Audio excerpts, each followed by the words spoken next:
president yesterday decided to suddenly try and change the subject after unsuccessfully trying to do so for several days. What followed afterward can only be described as a years-long coup and a treasonous conspiracy. Russia did interfere in the 2016 presidential election.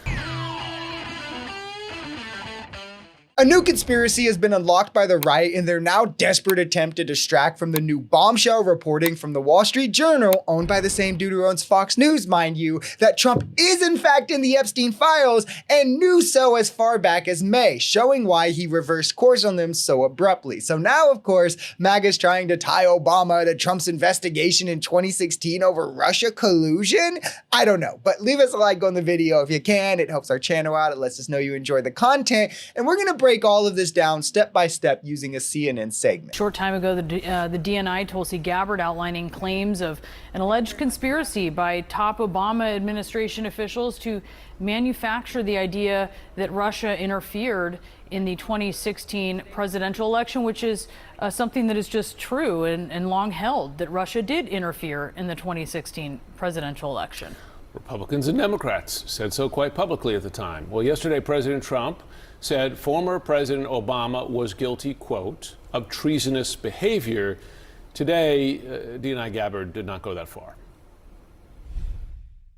When you look at the intent behind creating a fake manufactured intelligence document that directly contradicts multiple assessments that were created by the intelligence community, the expressed intent and what followed afterward can only be described as a years-long coup and a treasonous conspiracy. It's hilarious to me they're bringing this conspiracy back up because they think it better serves them than the Epstein one that has fallen on its face. Now, we'll get to the Obama stuff in a second, but I want to mostly lay out how we conclusively know that Russia did in fact intervene in 2016, just so we are on the same page that this is complete nonsense as we get into it. Roger Stone, who worked for Trump's campaign, admitted to colluding with Russian agents who hacked the DNC, there were 12 of them, for information on Hillary. They then shared it to WikiLeaks. It was a whole big thing. This was later confirmed by a Republican-led Senate report. One of the main people who did the investigation, Marco Rubio, now Secretary of State. It detailed multiple ways in which Russia infiltrated the election, from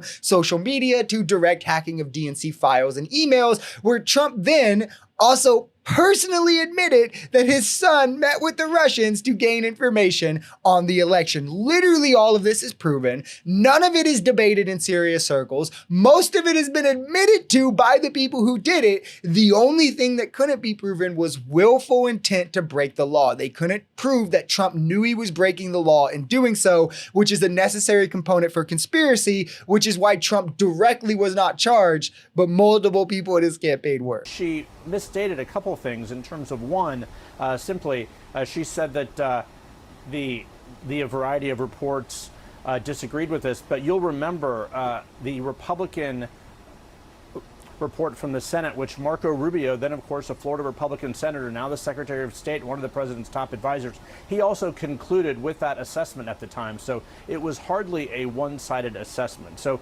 what is happening now, the bottom line to all of this, is the president yesterday decided to suddenly try and change the subject after unsuccessfully trying to do so for several days, and that's where we are left here. So it's uncertain if the Attorney General will actually investigate if the former president, Barack Obama, was guilty of a treasonous behavior. So essentially what MAGA is alleging here is that Obama and his officials constructed the entirety of the Russian collusion investigations in an attempt to thwart Trump's rise to power, going as far to fake the information in the various reports. And they're hinging this largely on emails from Obama administration officials stating that Moscow had not hacked systems to manipulate votes. They found emails from before and after the election saying, oh, this proves that they knew and were lying. Well, for anyone who actually, watched the stories and not just Trump's ramblings, that was never an allegation. No one ever alleged that happened. No one ever thought Russia changed the votes, and not even Hillary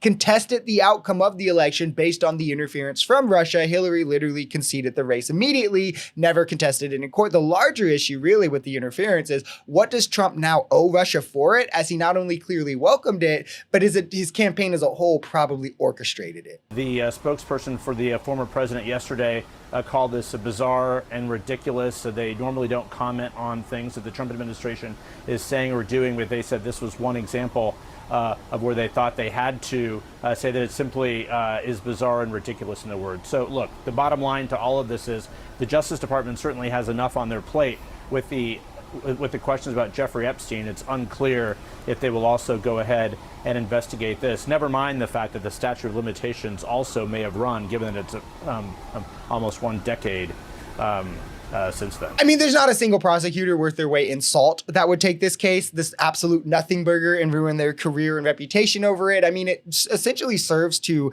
take headlines away from this space where the Wall Street Journal reported that Trump is in the Epstein files, knew he was in the Epstein files, and hey, that's probably why he's changed his attitude on it. And it gives their base something to latch their conspiracy brain rot on instead, in hopes that, of course, they'll want to focus instead on this than him being a confirmed PDF file that they have all supported for a decade, literally invalidating all moral judgment that they want to pass on the left from here on out. I mean, these people literally gave a cult following to a PDF file rapist who went on to destroy America's foundational structures, erode democracy, commit multiple felonies, fraud, and who knows what else he'll manage before leaving office.